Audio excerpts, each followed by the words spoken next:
What up guys, Jake from ATG here. Wanted to do a very quick episode because The Walking Dead is finally back on the air. Returned last night with episode 9, A Rock in the Road. Now this episode, to me as a Walking Dead fan, was incredible. It had so many different layers to it. There was so much to actually get excited about. Just as a very quick recap, Daryl's obviously back. Daryl is back. He is the person that we know and love. He's back to being a bit of a badass. Now that he's obviously escaped Negan, and he's reunited with Rick, we're starting to see that Daryl that we didn't really see in the first half of this season, because naturally he was a slave, he was a prisoner, and he was very washed out. He really wasn't the Daryl that we had grown to know and love. Now he's escaped Negan and obviously reconnected with Rick and the rest of the survivors. He's really back to the Daryl that we love, so that's great. That was really good to see.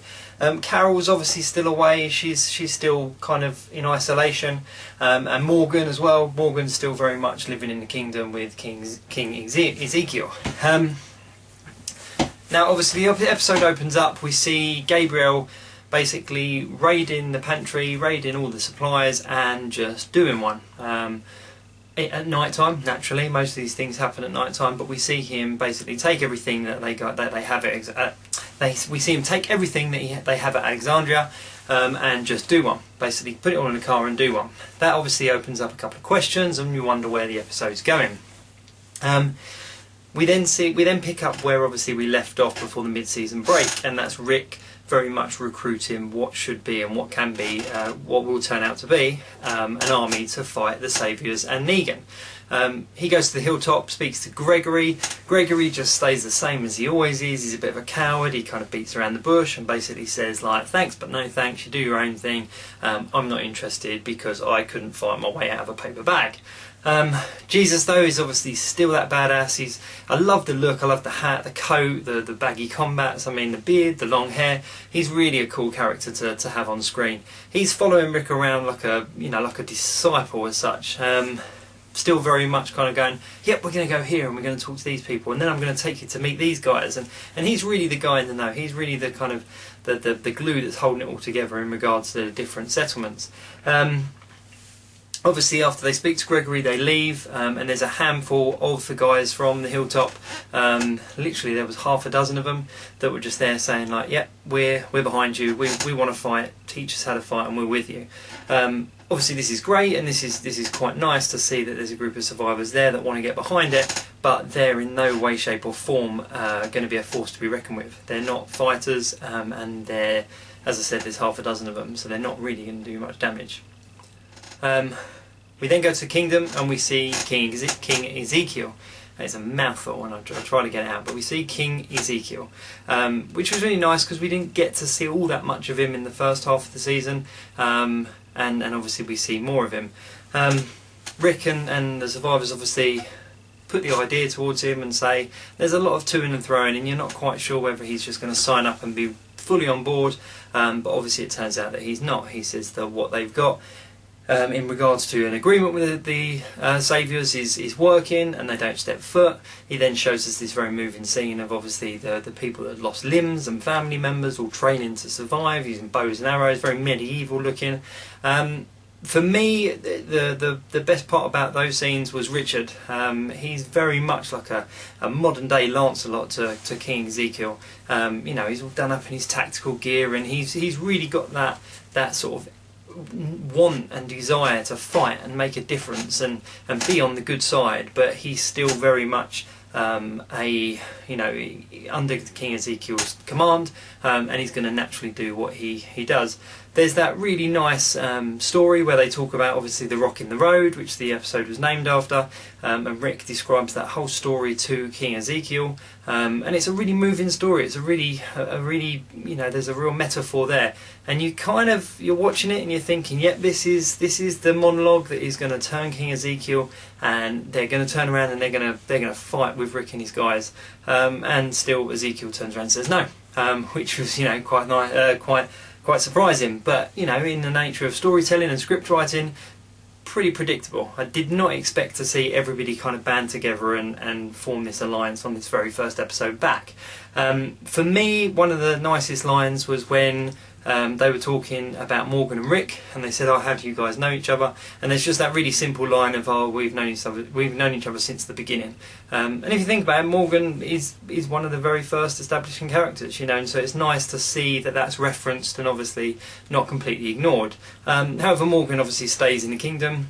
He's still very much of that, you know, not killing idea. He talks about perhaps kidnapping Negan, doing something with Negan, but stays in the kingdom. What also was important to reference as well is that King Ezekiel does offer refuge for Daryl, and says obviously, you know, he is more than welcome to stay here, and he won't get found because the Saviours don't come past our walls. Which Daryl obviously comes back in his badass type of.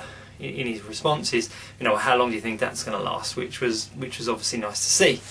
Obviously, we see a very small snippet of Carol where Benjamin bumps into her in the woods. This was a nice scene. It was probably the most boring scene for me personally, just because it didn't really go anywhere.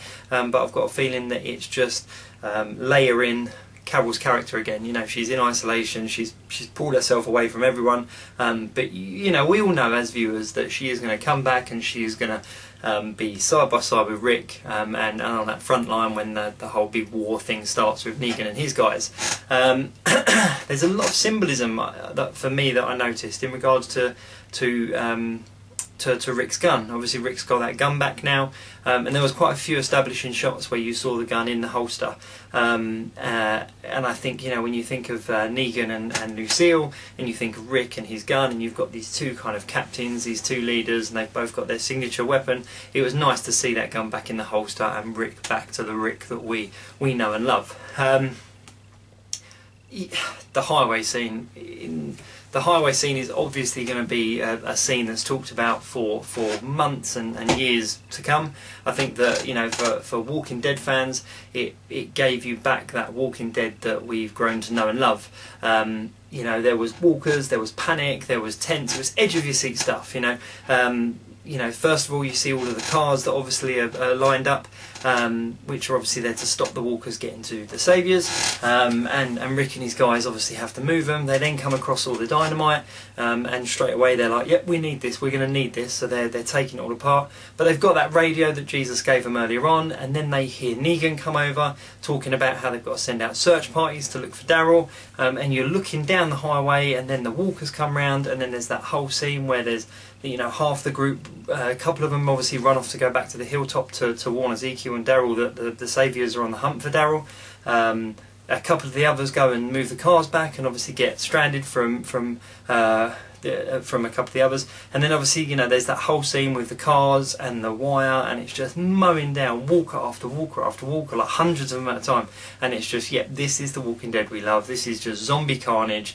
You know, it's edge of your seat stuff. Who's going to catch them? Are they going to get the dynamite? Is it going to blow up?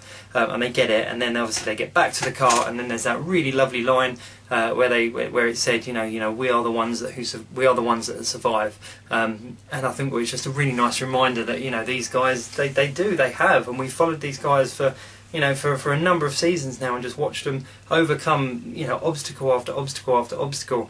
And it was just a case of, you know what, this is just one more obstacle that we're going to overcome. We are the ones that survive. You know, then obviously we get to the stage where the Saviours are on the hunt for Daryl. They get to Alexandria, literally just as Rick and his guys get back. I was looking for his holster to see whether the gun was still there, but it's quite obviously had stashed it away, which was a very smart move. And they come in and they just wreak havoc. You know, they make fun of the fact that they've got no supplies, which was obviously new to Rick and his guys that had gone out to rally up the troops. But, you know, they made fun that there was no supplies anywhere. They also, you know, they were turning the place over, and there was a lot of shots of them just smashing stuff up. You know, they were literally just causing damage. You know, it was quite obvious that Daryl wasn't hiding, like, you know, under a plate. So why were they smashing plates up? You know, it was quite obvious that he wasn't hiding behind a shelving unit that you could see through. So why were they pulling them down and smashing stuff up? You know, they were just literally just being dicks. You know, and that just kind of further establishes the fact that they are just a nasty group of people that rule by fear, and it just kind of solidifies a little bit more for you as the viewer that, you know, you want them to get what's coming. You know, you want them to be overthrown. there's going to be very, very few viewers out there that are rooting for Negan and the Saviours, let's be honest. If you are one of them, no problem with that at all, but you know, I think the way that it's been filmed, the way that it's been written is obviously very much to just set you up for when the obvious happens and Rick and his guys overthrow Negan and the Saviours, that you're kind of like, yeah, you deserve that, you're a bunch of dicks. But then obviously let's talk about the ending very quickly. The ending to me was fantastic. You know, there was a part of me that was wondering whether the Boots and the person that we saw kind of spying on Rick and his guys towards the tail end of the first bit of the season, I was curious as to whether that was Gabriel and he was doing some kind of like recon or something, or just keeping tabs on people. But then they go through Gabriel's room and they just find the word boat written at the back of a book. So Rick obviously knows where to go, and a small group of them obviously go out, including Aaron. Aaron to me is a fantastic character at the moment. He's really building up, and every time we see him, every scene that he's involved in, every event that he's a part of, he becomes sort of more and more of a badass. And there was that lovely scene with his boyfriend where you know, his boyfriend obviously didn't want him to go and he wanted him to stay, and Aaron was very much like, you know what, I need to, this is what I need to do. Are they building it up for him to die? I don't know. You know, I'd like to think not. I'd like to see him very much as one of the main characters, but we shall see. But then obviously they get to that boat and they find the footprints, and you think that everything's great, and then all of a sudden there's just what looks to be hundreds of people. They look quite feral. You know, they're all dirty, they're all dark. You know, none of them look very well kept. But they are tooled up. They have got weapons from shanks to spears to guns to swords, and they just surround the survivors that have obviously gone looking for Gabriel. You know, and they get up close, they get in their face. You know, they are boxed in. There is nothing they can do, and you can feel the fear. But as a viewer, you're watching it and thinking, well, these are the guys you want. this is who you've been looking for this entire episode. Forget about the kingdom, forget about the hilltop. You know, these are the guys that you want. And then there's that lovely shot where we see Andrew Lincoln. We see Rick just smile. You know, because he knows what he's found. He knows that he's found the army that he needs. So I think over the next coming episodes, we're obviously going to see him talking to whoever it is that leads that group. If there's anyone, who knows, Gabriel might even be tied in with them somehow, and that's where he's been taking the food. But you know, he's going to be talking to them and getting them on board. And by the looks of how they're living, they're not exactly living the high life. So I think they're going to be quite an easy group to convince. My estimate is that with them on board, and the couple from the hilltop, and obviously the guys from Alexandria, Rick will return to the kingdom, and Ezekiel will be very much on board because their numbers are greater, they've got more weapons, they stand a much better chance of obviously overthrowing Negan.